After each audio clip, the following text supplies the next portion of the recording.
Rent is due in just a few days for families and small businesses who rent out residential and commercial space across the state.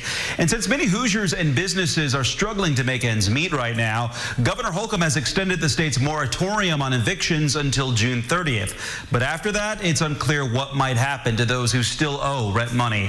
RTV6's Cornelius Hawker is taking a closer look at the rent struggles that two businesses are facing and what lawmakers might be able to do to help.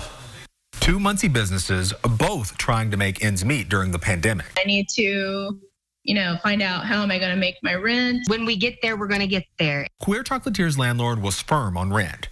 It was due despite the chocolate shop being closed.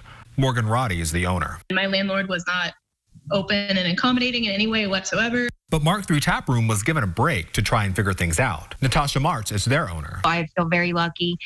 We are blessed to be in the spot that we are in. Both businesses have received support from the community, but this situation has some people asking whether mayors or city councils could enact rent freezes for tenants. The answer is no. The law now in Indiana prevents local governments from regulating rent on any private property.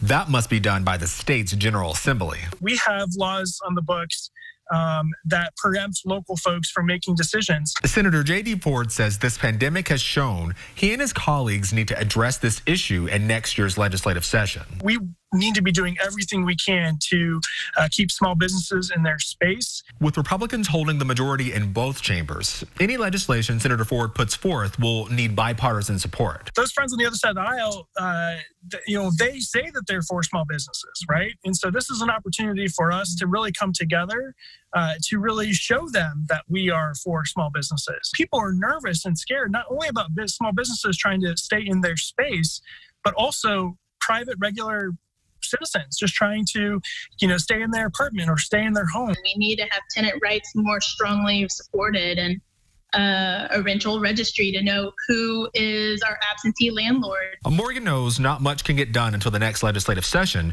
but that isn't stopping her from pushing for changes now to help out renters. There needs to be some way of leveling the field, and if I can even take some moment of this process to really take advantage of that, that's part of what I'm going to try and do.